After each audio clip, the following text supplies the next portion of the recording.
Šįkart reportažas ne tik apie ūkį, bet ir apie meninę kūrybą. Nors tiesą sakant, be kūrybiškumo ir nepaūkininkausi. Taip tandemu dirbdami Žakaimėje konsultavimo tarnybos Šilalės biuro klientai Dalia ir Arūnas Petkevičiai jau kelis dešimtmečius pasirinkę vystyti pienininkystę. Laiko per 70 karvių, iš jų apie 100 melžiamų. Dalia dar ir kuria. Išleido 2 poezijos knygas ir aktyviai įsilieja į bendruomenės veiklą.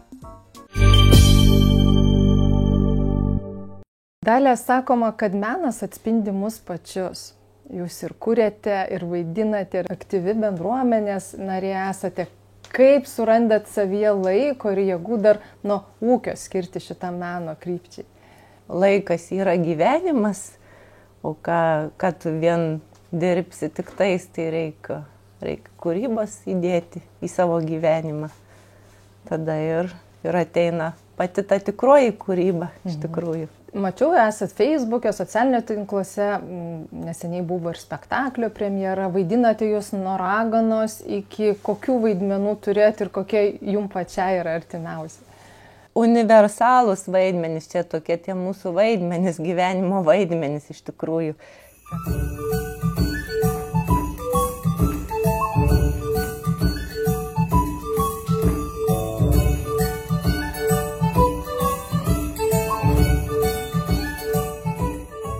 Šiaip aš tokia esu daugiau lyriška, man turbūt gražiai, estetiškai, bet raganos išraiška, tai gali savo visas blogybės išmesti.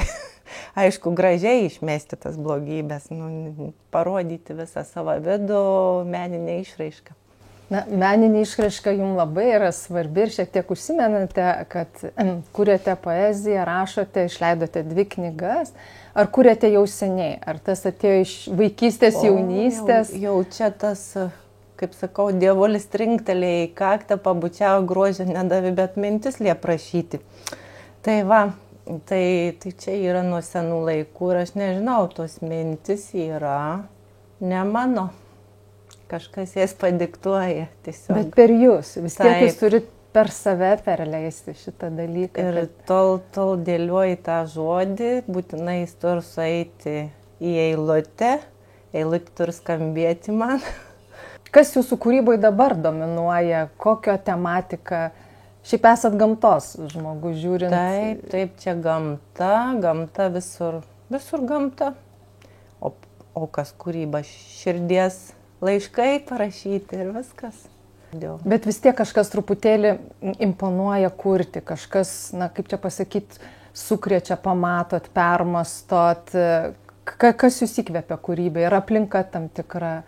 Įvykiai, o tai jau kūryba yra impulsas. Iš tikrųjų, tau užėjai ir negali išmesti, kaip sakau, minėjau, turi su savo visų turiniu išmesti tą kūrybą, užrašyti tada taškas, o kitaip niekaip neišei. Galbūt sakykim tiem, kad tie, kurie nekur ir sako, kad kūrėjas tai eina per save ir per kančią tarsi, ar ne? Tokia, turi tą išgyventi ir man atrodo, kad su poezija kažkaip yra kitaip, eilėraščio dažniausiai reikia sulaukti ir jis užklumpa.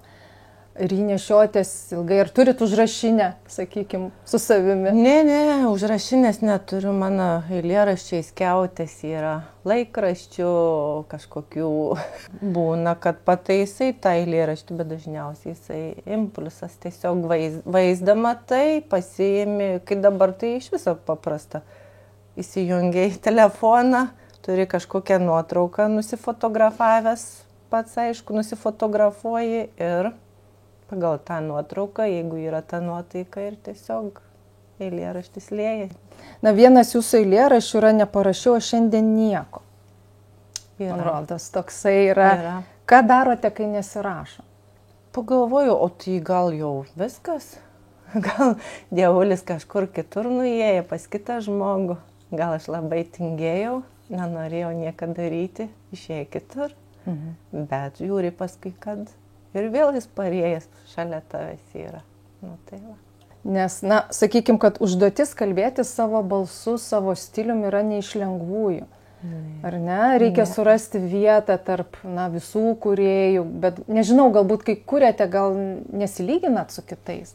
Taip, dar kitas iki skaitai sakinį, galvoji, o tai čia mano, o čia gal kitos žodžiai buvo pasakyti, o kaip aš dabar taip, ką galėčiau aš juos visus prisiminti, tai būtų wow, bet tai tik vienetai. Bet esat griežta savo kaip redaktorė, korektorė, ar tiesiog tai, kas išsiliejo ir paliekat, ar dar kitą dieną grįžtat ir koreguojat, dėliojat, trimuojat, ar... Būna, jo, noriu pataisyti. Būna, atrodo, kaip ir nieko, bet kitas iki rašai ir jau atrodo žodžių pritrūka. O sakykime, minėjote, kad ir su kolegėmis, ir po renginius važinėjat, ir savo kūrybą, tai yra ne tik kūryba savo, ar ne?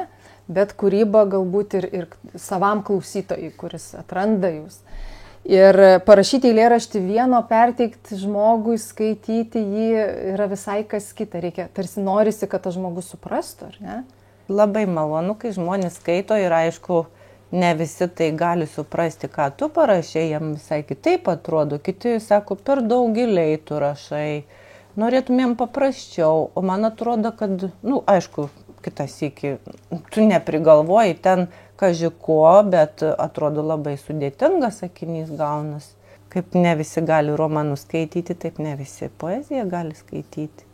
O tiesiog visų pirma savo parašai. Taip norėjau klausti, nes poezija, tai vis tiek kaip prašot, jūs liejatės iš savęs, savo emocijas, savo įžvalgas. Būna, kad žmonės užsisako kažką ten, sako, man tokia proga, prašau, gal galėtum sukurti. Pakalbėkime apie tai truputėlį, Dalia.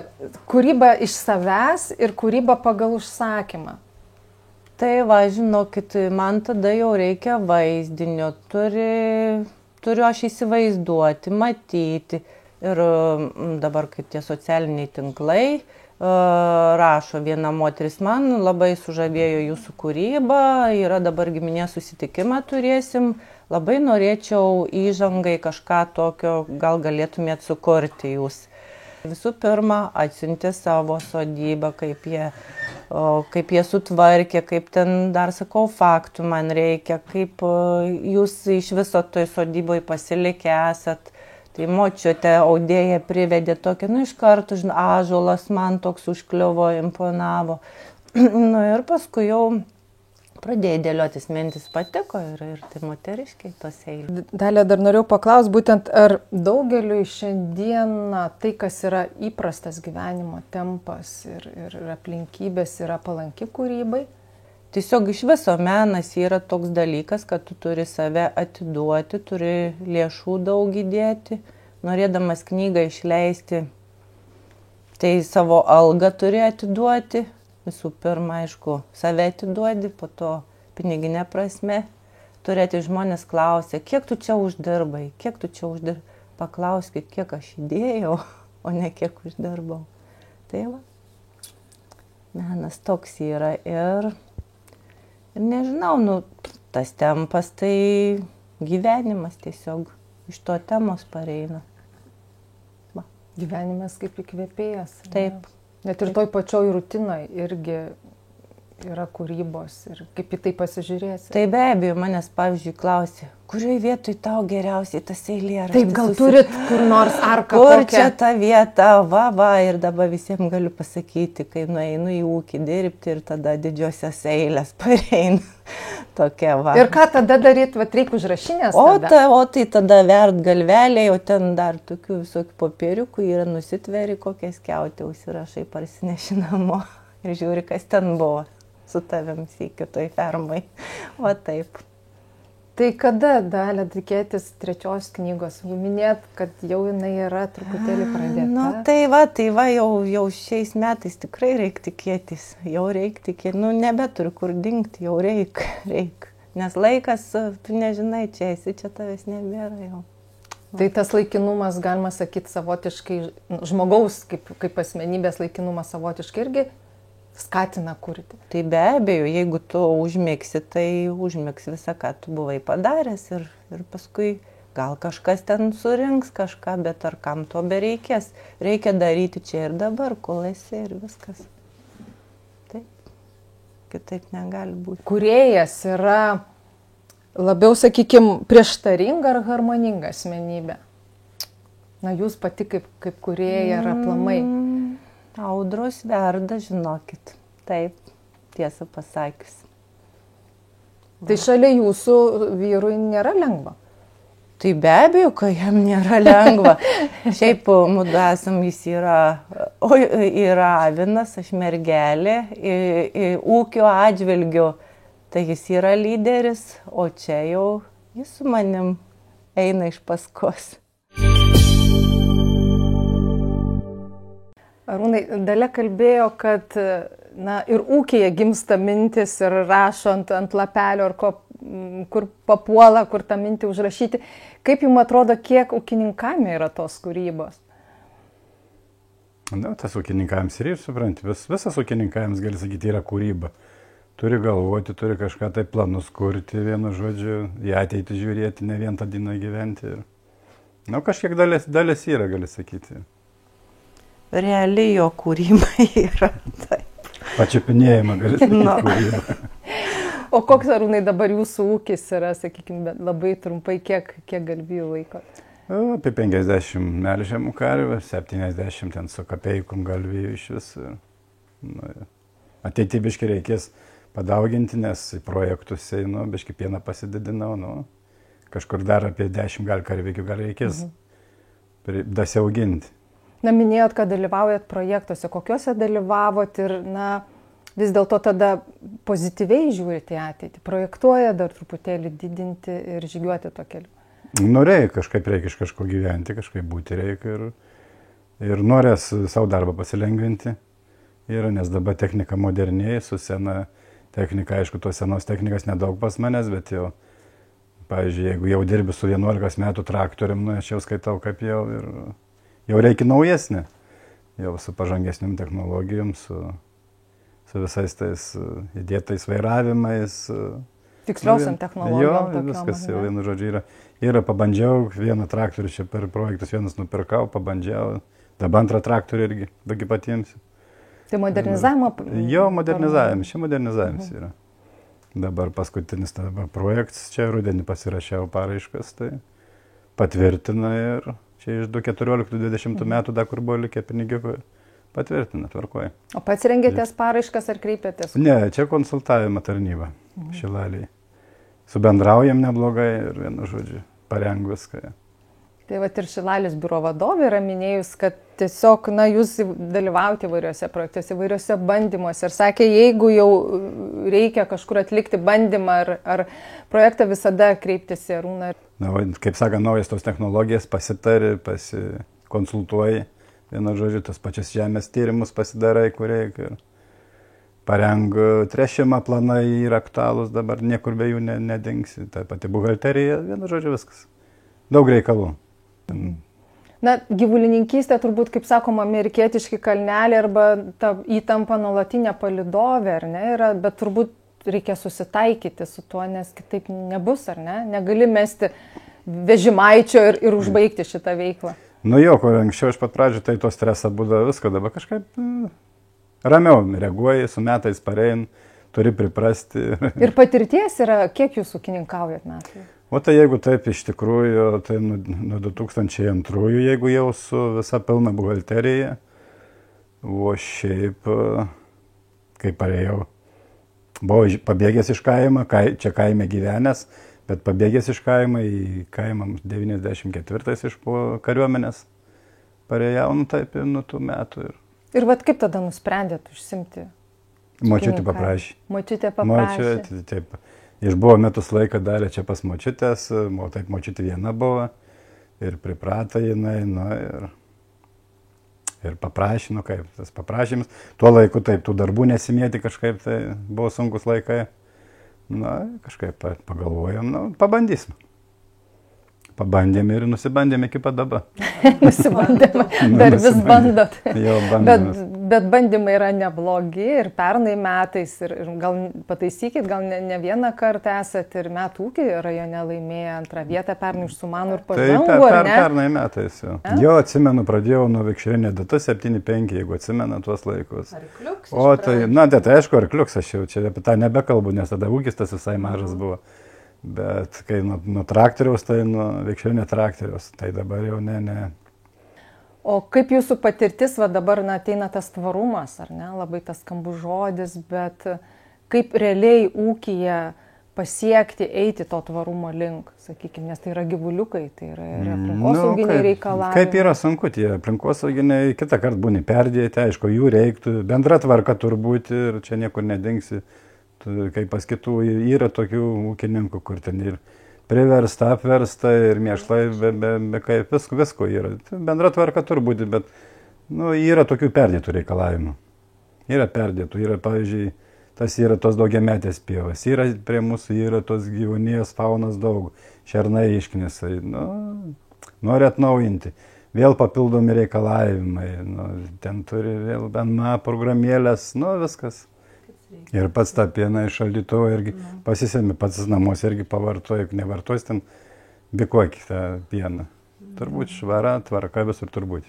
O kiek dabar per kontrolės metus primelžėt iš karvyčių?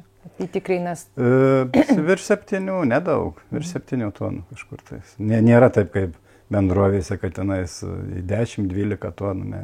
Šiaip žemės čia nederlingas yra, prie mūsų labai nederlingas žemės, kad kitur ką pasėjai, tai nederliaus gausi nieką, kad tu trašų į to mėšlą priveži. Galėtum išmastyti turizmą kokį, bet tai atsimuša į lėšą, štais dvaras stovi šalia, reikia edukaciją daryti, kokią nors galėtum, bet atsimuša visi reikalai. Bet vis tiek viduj kažkas yra, dar neišeina tai, ką turiu ir sau ramiai sėdžiu ant bačkos. Tiesiog jūs esate tokie, kad vis galvojate. Ne, reikia visą laiką į priekį gyventi. Neaišku, kiek mes čia gyvensime, kiek bus laikinė žemėje esam, bet visi prieki. Galbūt norėtųsi tų robotų, visą kitą, bet į ateitį. Vėl įsipareigojimai, vėl į ateitį. Finansiškai. Ir ateitis pieno ūkių nėra aiški iš tikrųjų. Kaip, mano nuomonė, tai kaip ir kas sakė, kad ten 150 karvių gali ten su robotais gali bus. Bet tokie kaip mūsų ūkiukai, kol mes esam, kol dirbam, dar gali įsilaikys kažkiek, bet kai mūsų kartos nebeliks, tų ūkių nebeliks. Tiesiog gyvenimas taip sudėlioja, kad teko susipažinti su Renata Gužauskienė, kuri buvo mūsų vadovė, jinai dainas kurianti, jau žinoma Lietuvoje autorė ir televizijoje visur. Mūsų jinai pradėjo kviesti į programas, o dar draugė yra Violeta. Jau čia kaip ir kaimynė, ūkininkė, tokias kaip sielas, sesės, draugės, esam bendra pavardės. Tai va, ir kažkaip mes susijungėm į tą reikalą ir tų vaidmenų įvairiausių. Kalbėsime angelų kalba, kurią užrašo paukščio plunksnos. Angelai baltais sniegynais eina, apsistodami prie durų kiekvienų. Liūdna, nepažįstama per klaidą, būna apdalina laukimu. Jeigu neviltis, širdin įstrigo, pyktį išvalyti privalai. Staltiesių priklojo, mat prisnigo, nutupė, prisėdo angelai. Vogčiomis žvelgiu į savo delnus, jie tušti, neturi dovanų, netušti.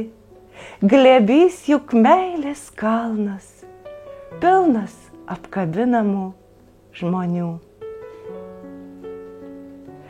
Prisijaukink laukinę bitę, mintis išsivoliojusias po pievą, linkėčiau, kad medaus dar liktų, kuriuo galėtum saldinti arbatą, kai dargana užklups, arba kada nerasi kelio, kad žiedo dulkės prie landos priliptų, kai pabučiavęs bitę versi Dievui lūpas, o jis tau tinkančius žodžius paskirs, kad avilys nedingtų kasdienybėj buvęs, prisijaukink laukinę bitę, pavasario žieduos. Pasėdėkim ant suvežto šieno, obuolys nuo obels pamažu, rytas, vakaras, lauko ražienos pučia tuštumą kiaurų ražu. Koks kvapas, taip kvepia artumas, nors pasieniai nuo laiko basi. Slenka vakaro užlenktas dūmas, pasėdėkim dabar, kol esi. Mano dienos išmėtytos plunksnos, sukaišytos į skrendančią gervę, lazdinėlių, nasturtų paunksnios, mano dienos išmėtytos plunksnos. Parašyčiau svajonę kaip laisvę, tokia ryškia lyg spanguolė vaiskė, nuviliojo ją paukščiai į taką. Parašyčiau svajonę į lapą, klevai, lemtimi ištuštėjo, dega lapai tarp lekiančio vėjo. Nesugaunu išmėtytų plunksnų, nerandu želmenėlio paunksnių. Skriskit gervės, aš grįžtančių lauksiu, vėl svajonę, lyg plunksną pagausiu. Mano dienos išmėtytos plunksnos.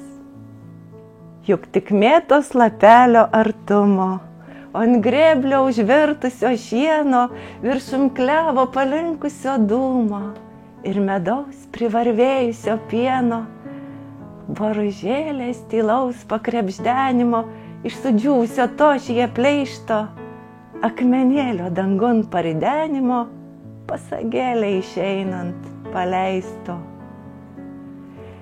Ir liepsnos į paširdžius varvėjimo, kol pavakarius saulė dar laisto, dėl to vieno sugrįžt negalėjimo, dėl to vieno širdis, kad atleistų. Visi esame kūrybingi ir patys renkamės tai puoselėti arba užslopinti, o įkvėpti, pasak Dalios, gali daug kas. Patys netikėčiausi, paprasčiausi dalykai. Pats gyvenimas įkvepia. Įdomių ir savitų ūkininkavimo istorijų bus ir daugiau. Prenumeruokite mūsų kanalą ir stebėkite naujienas portale ir socialiniuose tinkluose.